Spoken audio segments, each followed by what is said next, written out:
2 দিন পর পর কোনো কারণ ছাড়া ভাইয়ের বাসায় যাওয়ার প্রধান উদ্দেশ্য হলো তাদের সংসারে আগুন লাগানো। তাদের সংসারের উন্নতি দেখে মনে মনে জ্বলে পুড়ে ছারখার হয়ে যাওয়া সত্ত্বেও তাদের দিকে তাকিয়ে বলি খুবই সুন্দর হয়েছে।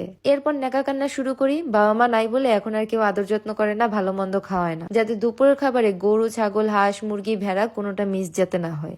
নাক মুখ চোখ ডুবিয়ে গলা পর্যন্ত খাওয়ার পরেও বলি পেট ভরে খেতে পারলাম না। এত বছর সংসার করেও রান্নাটা শিখতে পারলেন না। আমরা বাম হাত দিয়ে রান্নাও এর থেকে মজা হয়। পুরো বাসায় চিরুনি তল্লাশি করার পর হঠাৎ করে দেখি ভাবির নতুন মোবাইল। আর এই নতুন মোবাইল দেখে আমার শরীরের ভিতর জ্বালা পোড়া শুরু হয়ে যায়। এন্ড আমি জ্বালা পোড়া কমানোর জন্য মোবাইলের ভিতর পানি ঢেলে দেই। বাট ঘটনা ঘটে উল্টা। এতগুলা পানি ঢালার পরেও মোবাইলে তো কিছু হয়ই নেই, উল্টা ভাবি টিকটকে নাচানাচি করতেছে। এই নাচ দেখে আমার জ্বালা যন্ত্রণা আরো দ্বিগুণ বেড়ে যায়। তাই আমি আমার কুটনামি বুদ্ধি খাটিয়ে মোবাইলটা নিচে ফেলে দেই। বাট এ কি অলৌকিক ঘটনায় এবারও মোবাইলের কিছুই হয় নাই। তারপর আমি আমার ভাইয়ের ছেলের থেকে জানতে পারি এটা আইটেল S25 আলট্রা, যাতে আছে curved AMOLED display and premium flagship design. এই ফোন নাকি হাত থেকে পড়ে গেলে বা পানি পড়ে গেলেও কিছুই হবে না। 256GB storage plus 8GB RAM, front camera 32MP, rear camera 50MP plus macro plus 8GB light AI features. দাম 19,990 টাকা। আমার কুটনামি বুদ্ধি কাজে লাগিয়ে আবার ভাইয়ের সামনে যেয়ে ন্যাকা কান্না শুরু করে দেই।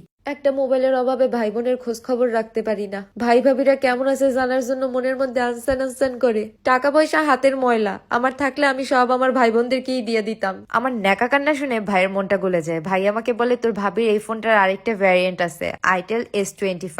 ওইটার প্রাইস 13,990 টাকা। ওই ফোনটা তোকে কিনে দিব। বাট এটা তো অসম্ভব, আমার থেকে দামি ফোন ভাবি ইউজ করবে। তাই আমি আবার আমার কুটনামি বুদ্ধি কাজে লাগিয়ে ভাইকে বলে দিই থাক, নতুন ফোনটা ভাবিকেই দিয়েন, পুরানটা আমি নেই। মোবাইলটা আত্মসাৎ করতে না করতেই ভাইয়ের ছেলে এসে বলে ফুপু আমাকে একটা চকলেট কিনে দিবা। কত বড় বেয়াদব বানাইছে ভাবা যায়। আমার ছেলে মেয়ে মামার কাছে একটা আবদার করতে পারে, ওরা পারে ফুপুর কাছে আবদার করতে? ফুপুরা কেন দিবে? ফুপুরা শুধু নিবে। সব দোষ এই মহিলার। আমার ভাইটারে কালা জাদু করে রাখছে আর পোলামায়াগুলারে বেয়াদব বানাইছে। না, এবার আর থাকা যাবে না, আজকেই চলে যাব।